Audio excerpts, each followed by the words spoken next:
Hello guys, हार्दिक स्वागत गर्न चाहन्छु टेक्निकल थिङ्कमा। सदा चाहिँ आज पनि मैले विशेष भिडियो लिएर उपस्थित भएको छु। यो आज मेरो हातमा रेडमीको मोबाइल रहेको छ।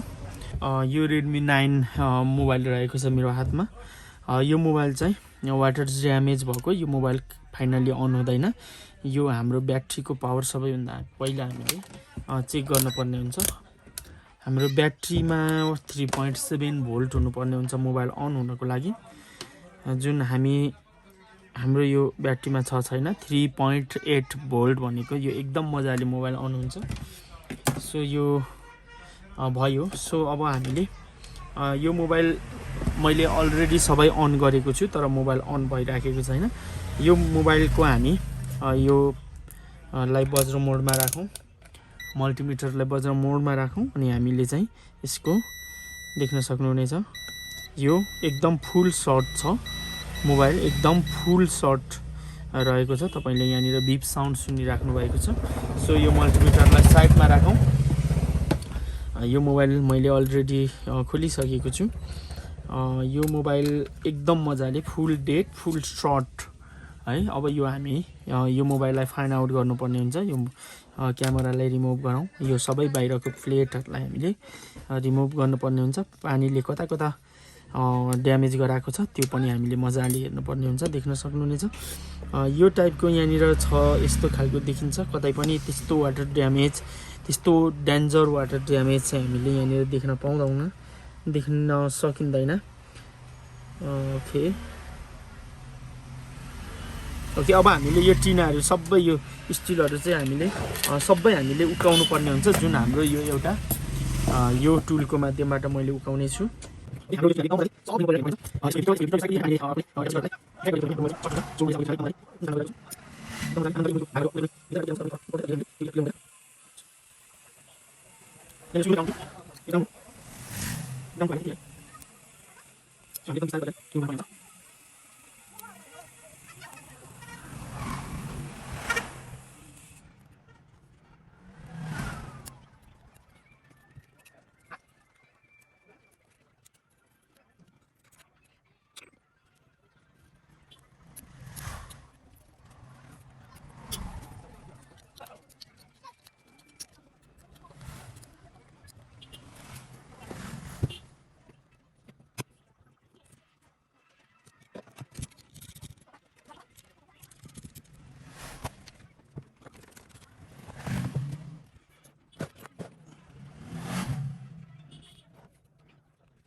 ओके देख्न सक्नुहुनेछ हामीले यो सबै टिनाहरू ओपन गरिसकेका छौँ, खोलिसकेका छौँ। यहाँनिर देख्न सक्नुहुनेछ एकदमै धेरै ड्यामेज देखाइयो। यहाँनिर पुरै वाटर ड्यामेज देखाइरहेछ। अब हामीले यो मोबाइललाई एकदम मजाले पेट्रोलको माध्यमबाट अथवा थिनरको माध्यमबाट वास गर्नुपर्ने हुन्छ। यो मैले वास गर्दैछु एकदम मजाले, अगाडि पछाडि एकदम मजाले वास गर्नु होला। मलाई जहाँसम्म लागिरहेछ यही नेटवर्क आइसीमै सर्ट भइराखेको छ। सो सबै क्लिन गरौँ, त्यसपछि हामी फेरि मल्टिमिटरबाट चेक गर्छौँ। एकदम मजाले देख्न सक्नुहुनेछ। यस्तो मजाले क्लिन गर्नु कि यस्तो मजाले क्लिन गरौँ। क्लिन गरिसकेपछि हामीले अनि यो मोबाइललाई चाहिँ फेरि चेक गर्नुपर्ने हुन्छ मल्टिमिटरको माध्यमबाट। क्लिन मजाले गर्नु होला अनि हट गनको माध्यमबाट मोबाइललाई सुकाउनु होला है।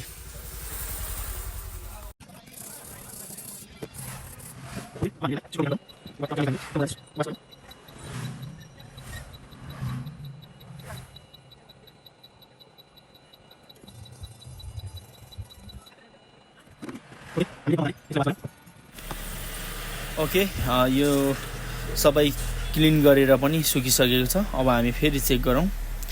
मल्टिमिटरमा देख्न सक्नुहुनेछ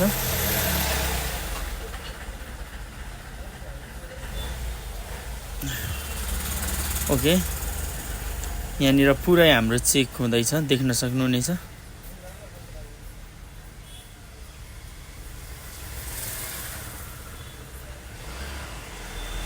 हाम्रो सर्टिङ नै छ। मोबाइल एकदम मजाले सर्ट नै भइराखेको छ, सर्ट हटिसकेको छैन गाइज। यहाँ देख्न सक्नुहुनेछ सर्ट हटेको छैन। अब हामीले यो मोबाइललाई के गर्नुपर्छ भने हामीले एकदम मजाले यो मोबाइलको माथि धुवाँ लगाउनु पर्ने हुन्छ। यहाँनिर एकदम मजाले हामीले धुवाँ लगाइसकेपछि चाहिँ हामीले यसलाई सर्ट किलर युज गर्नुपर्ने हुन्छ है। एकदम मजाले सर्ट किलर युज गर्नुपर्ने हुन्छ। हामीले सर्ट किलर युज नगरी वास गरेर हामीले चेक गर्दाखेरि सेम प्रब्लम आयो।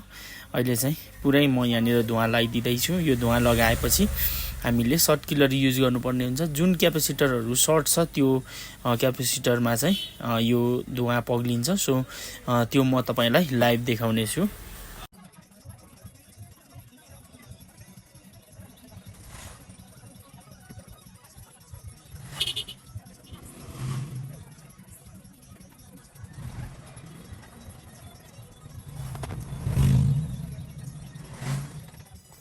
ओके, यहाँनिर मैले पुरै धुवाँ लगाइसकेँ। धुवाँ लागिसकेको छ। अब म यहाँनिर सर्ट किलर युज गर्छु। हेरौँ सर्ट किलरले काम गर्छ या गर्दैन। यो रेड प्रुफलाई मैले ग्राउन्ड बनाएको छु र ब्ल्याकलाई चाहिँ पोजिटिभ। कतै यहाँनिर धुवाँ उडेको देखिँदैन। यहाँनिर चाहिँ पुरै धुवाँ उड्नुपर्ने हुन्छ। सो त्यो धुवाँ उडेन भने चाहिँ हाम्रो सर्ट फल्ट पत्ता लाग्दैन। यहाँ कतै पनि धुवाँ उडेको छैन। फेरि म मल्टिमिटरबाट चेक गर्छु। यो हाम्रो सर्ट हटेको छैन। यहाँनिर हाम्रो कुनै पनि सर्ट हटिरहेको छैन। अब हामीले यहाँ क्यापेसिटर चेक गरेर हाम्रो जुन ड्यामेज भएको छ क्यापेसिटर त्यो क्यापेसिटरलाई फाल्नुपर्ने हुन्छ। यो एउटा ड्यामेज क्यापेसिटर मैले देखिरहेको छु। यसलाई मैले रिमुभ गर्छु। रिमुभ गरिसकेपछि फेरि हामीले चेक गर्नुपर्ने हुन्छ। ओके, सर्ट लगभग फाइन्ड आउट भइसकेको छ। सर्ट चाहिँ हटिसकेको छ। यहाँ म तपाईँलाई देखाउने छु मल्टिमिटर सँगै पनि म तपाईँलाई देखाउने छु। यो मोबाइल चाहिँ एकदम मजाले फाइन्ड आउट भइसकेको छ है। एकचोटि हामी चेक गरौँ। रेड प्रुफलाई चाहिँ ग्राउन्डमा राखेर अनि ब्ल्याकलाई चाहिँ यहाँ पोजिटिभमा राखौँ। यो ग्राउन्ड हो, 0 आउनुपर्छ। यो पोजिटिभ देख्न सक्नुहुनेछ। 400 भन्दा माथि भ्यालु देखाइसकेको छ। हाम्रो लगभग यो मोबाइल डन भइसकेको छ। अब हामीले यो ब्ल्याकलाई चाहिँ ग्राउन्डमा राखेर रेड प्रुफ राखौँ। यहाँनिर 0 केही आएन भने चाहिँ यो हाफ सर्ट पनि छैन। एकदम मजाले डन भइसकेको छ। अब हामी यो सेतो धुवाँलाई चाहिँ हामीले रिमुभ गरौँ। हामी वास गरौँ। एकचोटि वास गरेपछि हामी मोबाइल लाई चाहिँ ब्याट्रीसँग कनेक्ट गरेर हामी अन गरेर देखाउनेछौँ मोबाइल फाइन भयो या छैन। जहाँसम्म मलाई लाग्छ यो 100% प्रब्लम चाहिँ हल भइसकेको छ। मैले यो क्लिन गरिसकेँ बोर्डलाई। अब म यो बोर्डलाई चाहिँ कुन क्यापेसिटर हामीले कहाँको क्यापेसिटरलाई रिमुभ गऱ्यौँ भनेर म तपाईँलाई हाम्रो स्कोपबाट पनि देखाउने छु। देख्न सक्नुहुनेछ। म तपाईँलाई देखाउने छु। माइक्रोस्कोपमा हेर्दाखेरि यहाँनिर म तपाईँलाई एकदम मजाले देखाउने कोसिस गर्नेछु। यहाँ देख्न सक्नुहुनेछ। यो ठ्याक्कै हाम्रो नेटवर्क आइसी कै आसपासमा चाहिँ एउटा क्यापेसिटर ड्यामेज भएर सर्टिङ भएको रहेछ।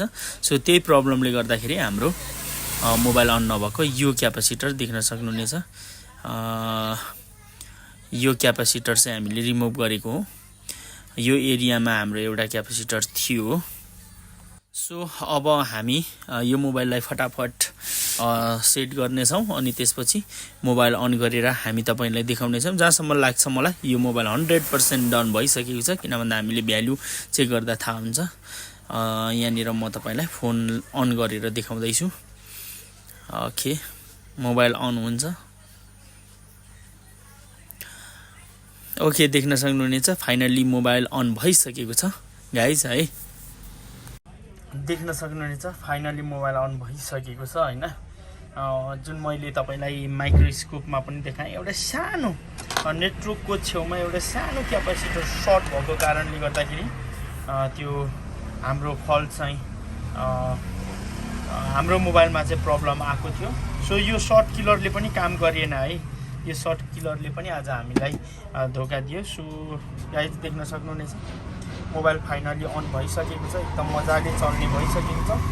तपाईलाई यो भिडियो कस्तो लाग्यो, मन पर्यो भने लाइक कमेन्ट सेयर गरिदिनु होला है। अनि टेक्निकल थिङ्कमा तपाईँ नयाँ हुनुहुन्छ भने च्यानललाई सब्सक्राइब गरिदिनु होला गाइस। देख्न सक्नुहुनेछ यो यहाँ भएको एउटा क्यापेसिटर सर्टिङ थियो, त्यसलाई मैले फ्यालिदिएँ। मलाई शङ्का लागिसकेको थियो यो हाम्रो टिना उकाउँदाखेरि यो साइडको सबै यो उकिएको छ, तर पनि यसले इफेक्ट पार्दैन। किन भन्दा यो भनेको ग्राउन्ड हो के, तपाईको अब पोजिटिभ लाइनहरू नै उकियो भने चाहिँ प्रब्लम हुन्छ, तर यो ग्राउन्डहरू उकियो भने खासै त्यस्तो इफेक्ट हुँदैन। तर पनि तपाईँले यो टिना उकाउँदाखेरि चाहिँ इफेक्ट नहुने गरी तपाईँले खोल्नुपर्ने हुन्छ। So guys thank you so much for watching this video होइन। फेरि अर्को नयाँ भिडियोमा भेट्नुपर्ने हुन्छ। च्यानललाई माया गरिदिनु होला। हवस् त, bye bye, see you again next video.